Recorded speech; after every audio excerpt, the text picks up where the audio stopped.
Hi guys, this is Joe. I'm here to talk a little bit about blue crabs for a few reasons. Number one, our crab season is getting ready to kick off, and number two, we just made pretty significant changes to the way we sell crabs. This is for all veteran fishmongers, brand new fishmongers, managers, and everybody in the company. Uh, Crabs are our signature product. They are our branded label. They are how we got our start, and they're very important how we connect with our customers about crab sales, and crab selling. So, number one, the main major change we just did is we went back to an old school way that we used to sell crabs, which is by the dozen and by the count bushel, which is how most people do in town. Over 2 years ago, we decided to go strictly by the pound, and we had some bad press, and we did a Facebook poll survey. Anyway, we decided to switch it up a little bit in the way we sell, and I want everyone to be on the same page with that, and also as well as some of the fundamental facts about how we sell crabs and how we get our crabs.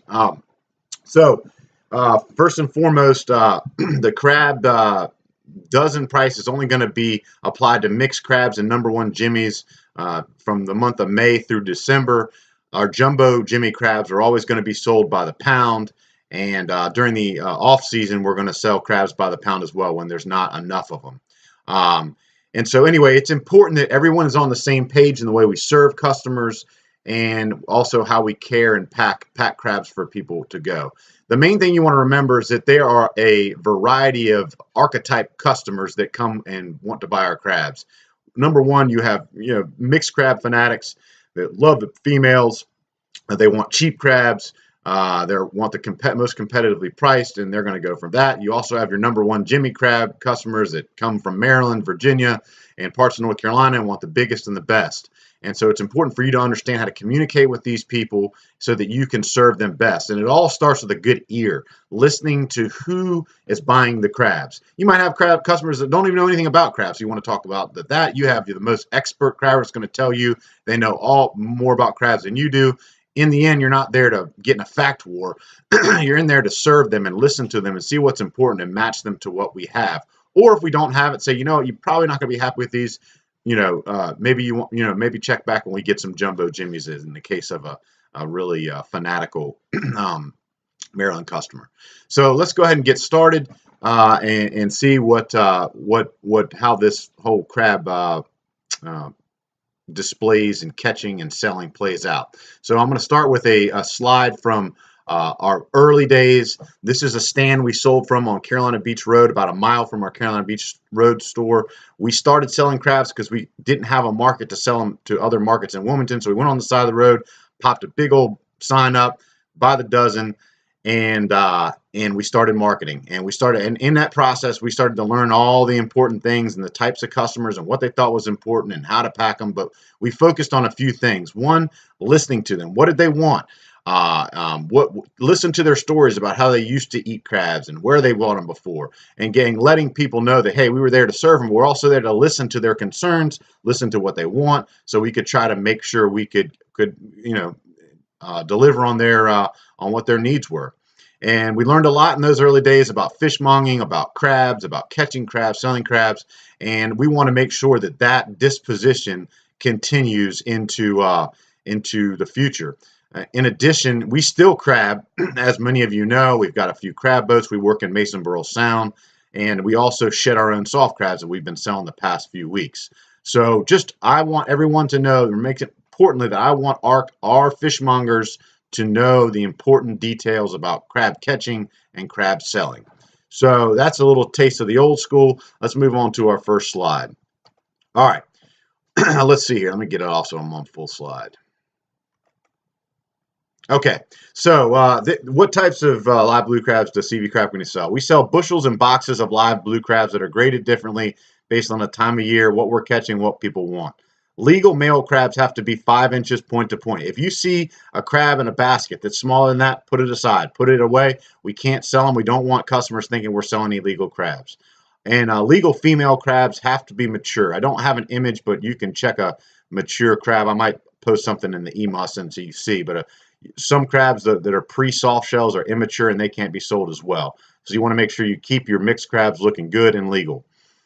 we do our best, but when we buy crabs, occasionally you will find some people that have, miss a few crabs. It is legal to have 5% that are illegal in your basket, but we don't want the customers to see that 5% if, in fact, we come across that case. So the grade. So the first grade we have is the #1 Jimmy. These are the largest, meatiest male crabs we catch. They're always 5.5 inches plus, usually to about 6.25, and once they get bigger than that, they go to jumbos. But the main thing is, if you're selling #1 Jimmys, or you're grading crabs, make sure you have your cull stick. Make sure they're all what we say they're supposed to be. And if you, the other thing about #1 Jimmys, they're supposed to be graded for meat. So if you get a light crab, which means their belly's real white, or you can push a hole through their undershell, those are going to go in the mix, even if they are bigger. But so #1 Jimmys are the meatiest, larger male crabs we sell, graded at 5.5 inches. We sell those by the dozen, and when you go to do a half bushel, you put 40 crabs plus in a bushel. If they're running like right around 5.5 inches, you might give them 44 crabs. If they're running 44, 45, if they're running a little bigger, you might give them 41, 42. But we always say 40 plus crabs, easy thing. Keep that on the tip of your tongue that they have for half bushels. Same goes for a full bushel, 80 crabs. And the same way, always give a few extra, even if they're big. But if they tend to run on the medium side, then give them, a few more. And make sure, the big thing is, every time you're doing something, when you're looking at the crabs you're packing, make sure you're letting customers know. It's like, hey, I gave you a few extra in there. And remember, we always give baker's dozens. 13 crabs in a dozen, whether they're #1 Jimmys or mixed crabs. Always baker's dozens. Remember that. And it's a good thing to let customers know, I threw an extra one in there for you. Or if they're, well, let me move on to mixed crabs. And mixed crabs are all the females we catch, along with any male crab that is not a #1. They're also sold by the dozen, a 50 plus crab half bushel, which means we're always going to give a baker's dozen at least 4, 5 extras. And if they're running smaller, give them a few more. And same goes to the full bushel. 105 crabs. If they're running a little small, give them a few extra. And make sure the customers know that, because we're ultimately, we can't choose what nature delivers, but we can choose how we talk about and give our crabs to customers out.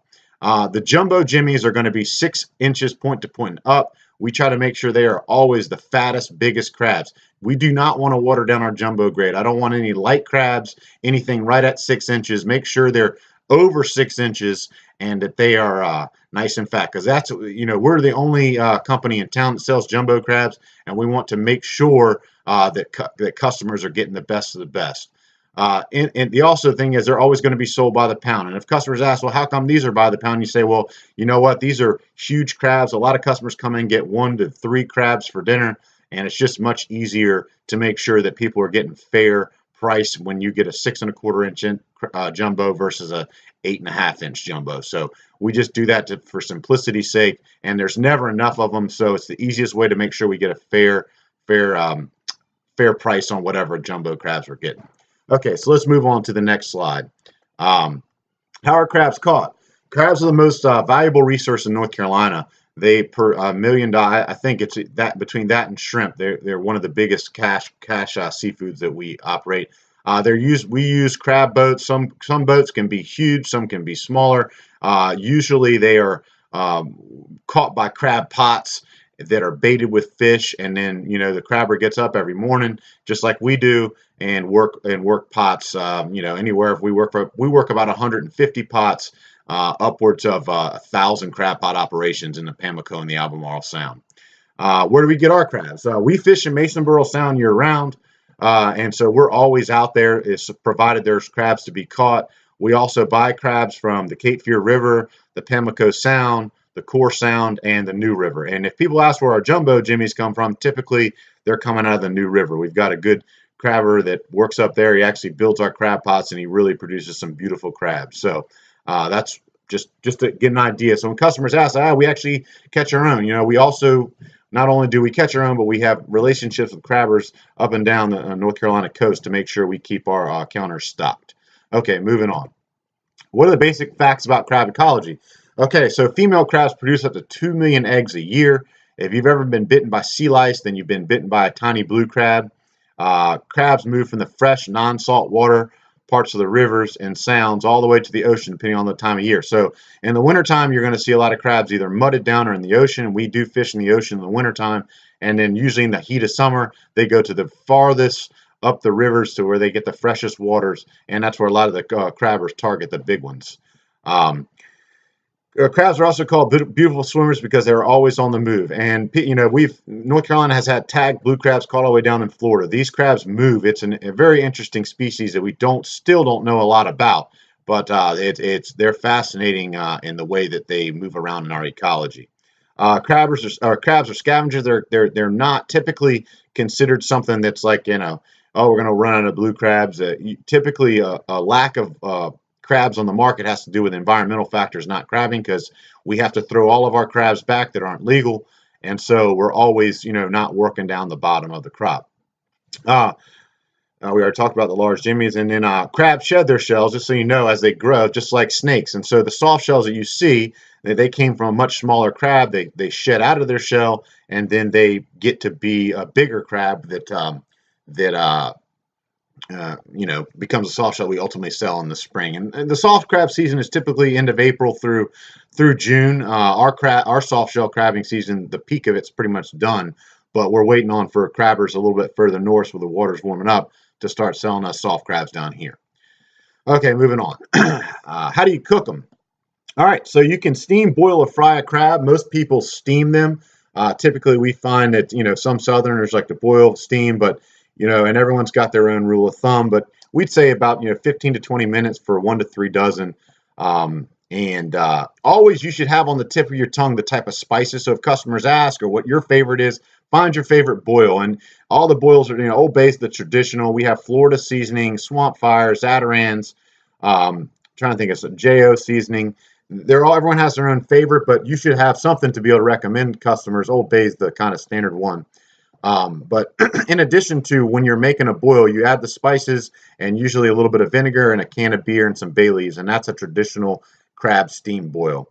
Also, if customers ask what they need, you don't have to have crackers or mallets, but if they're wanting to do the traditional crab boil and they want that, we keep those in the store so that they're there for customers. But basically, you will get customers that don't have much experience with crabs, and so you want to be giving them rudimentary kind of description of how to cook them. And so you want to know this, so you're not just like, I'm not sure. You want to know. And here's some special considerations, because people are always like, well, how many minutes? Well, ultimately, every pot's different, every batch of crabs is different. And so the rule of thumb is, if you're not sure when a crab is cooked, pull a claw out of the steamer and crack it. If the meat's firm and not jelly-like, it's cooked.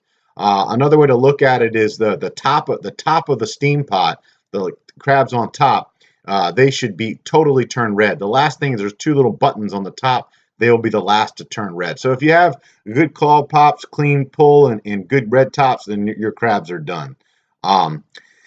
Some people get real, if they want to keep the claws on them, they'll put them in an ice bath before they steam them. It's not necessarily necessary, but that's just one thing to consider too. But ultimately, know how to tell people to cook crabs. The only other thing I will say is that crabs can be cooked, and typically if crabs are smaller, or a little lighter, people will take the top shells off and tenderize them with a mallet and then bread them and fry them like you would any other seafood. That's another thing to know. And not everybody knows that, but it's definitely a good thing to remember when you're talking about crabs. Okay, let's move on to the next slide. What's important about our crab display? Crab display sells crabs. And there's nothing worse than Sam or myself as crabbers to come into a market and see junk crabs that haven't been culled, deads on top, dried out, looking scrappy. You want to always, it's like you're painting a picture for the customer. So how do you maintain it? You keep dead crabs culled off the top. You keep your spray water bottle to make the crabs look gleaming with water. A dry crab looks old. A wet crab looks like it just came off the water. You want a nice snapping crab on top. And you want your box 2/3 full at least. And also kind of goes without saying, you have the correct price, size, and bulk label, which Wynn just made up labels for everybody. That shouldn't be a problem. The other thing is crab displays can stink up a market because dead crabs stink. If you guys haven't had enough experience with dead crabs, you'll find out. So we have a 5-gallon bucket behind us. You want that bucket always dumped. If it gets a half the way dumped and you got nothing to do, dump that bucket, bring it back, keep all the parts and stuff swept up, keep a nice fresh dry mop on the display around it, because if people come up to the most beautiful fresh crabs and you got a dead stinking crab over there, it's going to turn them off. Remember, it's all about perception in this business. So you want to keep your displays as ready to go as possible. So when a customer comes up, you don't have to say, oh, hold on, let me get a fresh bushel, or hold on. You want to have your backups ready to go, a nice full bushel, and always ready to jump in and talk crab talk with whoever comes up to the counter.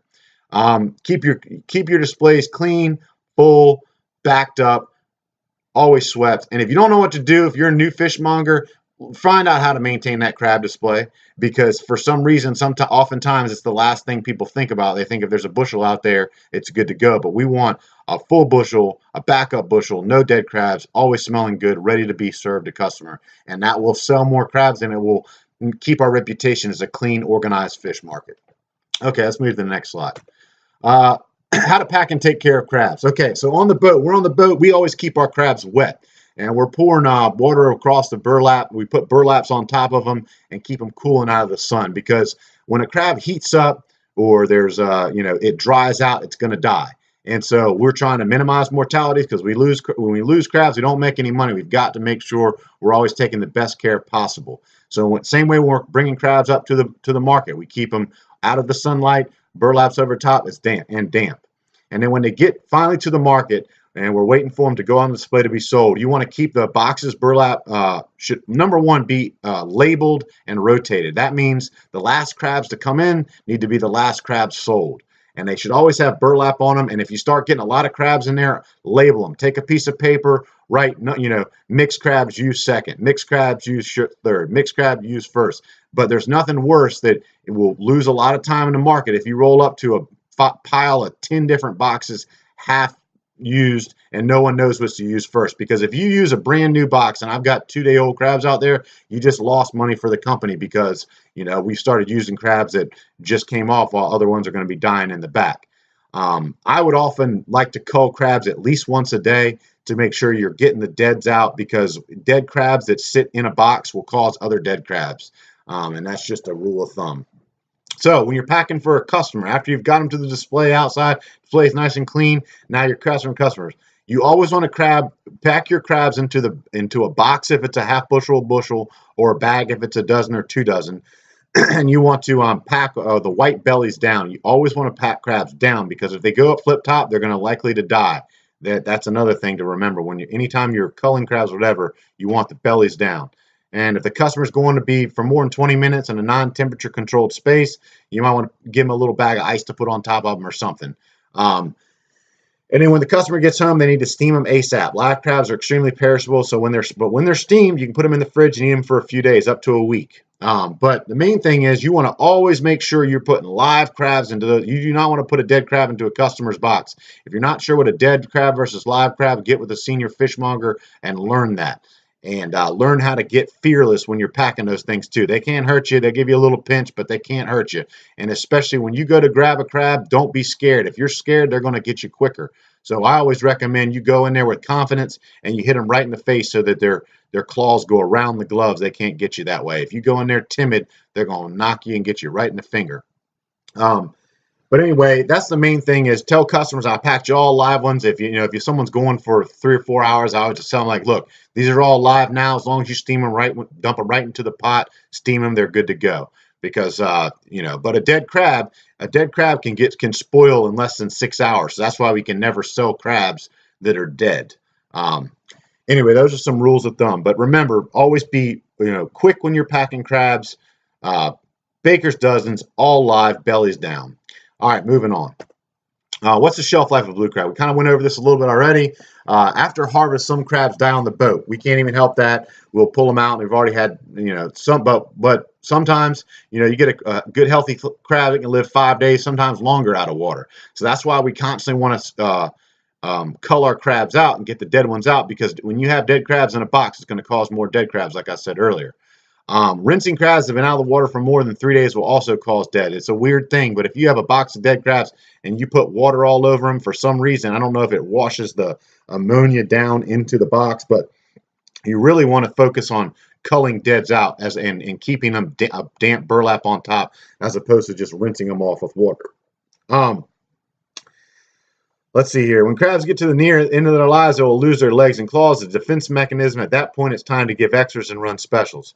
So I've instructed our managers to if you get heavy on crabs, if it's a Sunday afternoon, Monday, Tuesday, every market has the ability to run specials at their own regard, just to make sure that we get crabs out the market. One other rule of thumb to remember: if you're going and you get to the bottom of a basket and you've got a bunch of crabs with no claws or smaller crabs, say, you know what? You tell the customer, you know what? I've got a lot. I got some smaller ones there, some without claws. I'm going to give you, and give them a 15 crab dozen. My whole goal when we're selling crabs is to keep them moving. And you're going to get to some bushels that have small crabs. You're going to get to some bushels that have, a lot of this, a lot of that. You want to find homes for them and make sure the customer knows, hey, there's some smaller ones, but I'm giving you a lot of extras. But the ultimate goal is not necessarily make the top dollar in every dozen. It's to keep the dozens rolling out. And that's something that I think that this new pricing strategy is going to help us do. Okay, let's go ahead and move on to some frequently asked questions that are crucial. All right.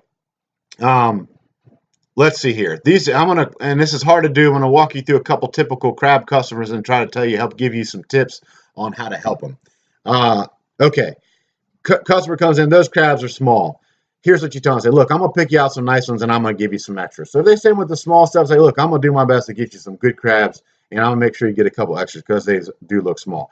Always don't fight with them and say, oh, they're big. You say, you try to serve them. You listen to what their concerns are, and you try to serve them. There is no space for arguing about anything on that crab counter. And believe me, it's tempting sometimes because you do get people that are really, persnickety, or they think they know everything. But our job is not to argue about the truth. Our job is to serve.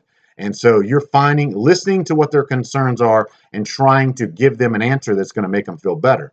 Here's another crab you're going to get guaranteed. You call those number one Jimmies? I'm from Maryland. Those are not number ones.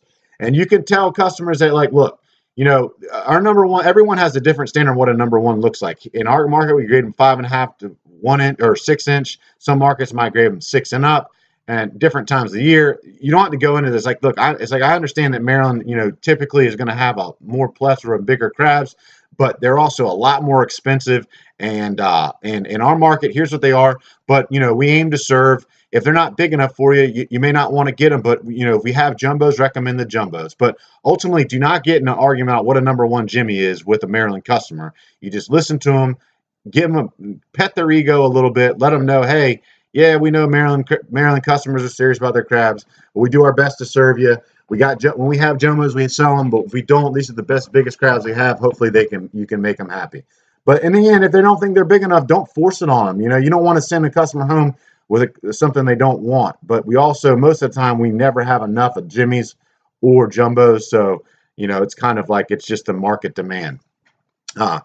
People ask, when do those crabs come in? You say, well, always within a day or two, and we always sell live crabs. You're never going to get dead crabs in our dozen. So it's really the freshness factor doesn't apply because they're live. How do I cook them? Just like I was telling before, you should have on the tip of your tongue how to cook crabs, how to care for crabs, how to cook crabs. You need to be able to tell it because you're going to get, especially at our CB market, you have people coming in there that never dealt with it, don't know anything. You need to be able to, on the tip of your tongue, have rudimentary information.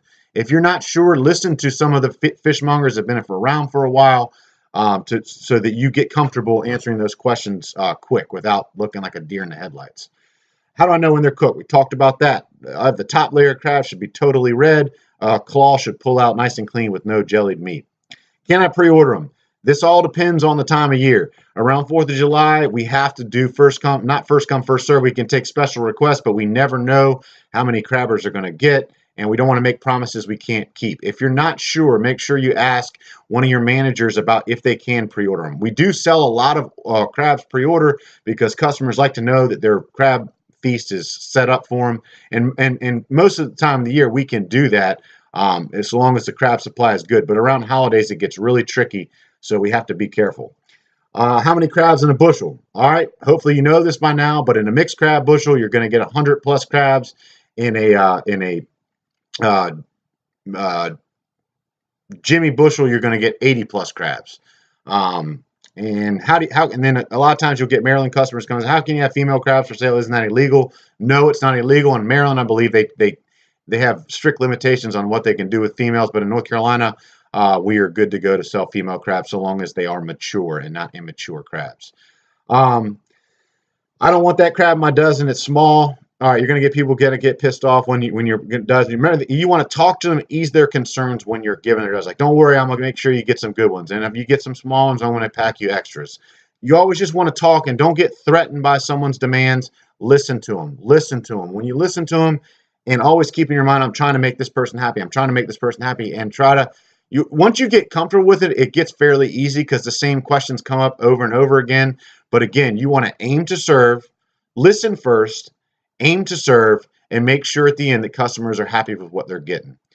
Um, so I've talked about the Jimmy customers, and they're typically, they have a specific type. They're typically, they're not as concerned about money, although they do get, price conscious, but they just want to make sure they're getting good crabs. So you want to make sure that the crabs you're getting from them is what they want. Mixed crab customers come in all shapes and sizes. And they're typically, I think mixed crab customers are the biggest crab fanatic with flavor, because they're the mixed crab customers will eat crabs on a Monday night. Okay. Which is why these are some of the most important customers we have. Jimmy customers are going to want them when everybody wants them, and there's never enough. But mixed crab customers will, have crabs for Tuesday for lunch. Jumbo customers, they're the ones that want the biggest and the best. And typically, they're not concerned about money. They just want to make sure they're getting big, meaty crabs. So, like I said before, we want to always make sure we protect that grade so we're not watering down our chowder, if you will. All right. So, gave a lot of information in that PowerPoint's coming up on a half an hour. I know it's a lot. Hopefully you guys can watch this and make sure you understand. It's very important to Sam, Nathan, and myself that we are the first choice for anybody in Wilmington or the Sandhills to come get their crabs. I spent a lot of time trying to work through this on Facebook and various social media, reaching out, trying to get opinions. One thing I will tell you is that I've got a lot of feedback from some of our OG customers that came in from on the side of the road. When we went to buy the pound, that we lost some of them. And it's important for me to get those customers back and make sure they're happy. Understand this, nature is nature. You can't choose how big crabs are, what they're going to come in that day, but we can damn sure make sure that every customer coming in looking for crabs sees a nice, pretty display and a happy fishmonger eager to get them the crabs that they want. So I think that's all for this PowerPoint. I hope this helps kind of standardize. Remember, I'm always here to answer questions, and so are all of your managers. But make sure we live up to the reputation we started over 10 years ago, which is listening to customers, serving them well, protecting our reputation, and also making sure that customers are happy with our service. Thank you all for listening. I appreciate it, and have a great day.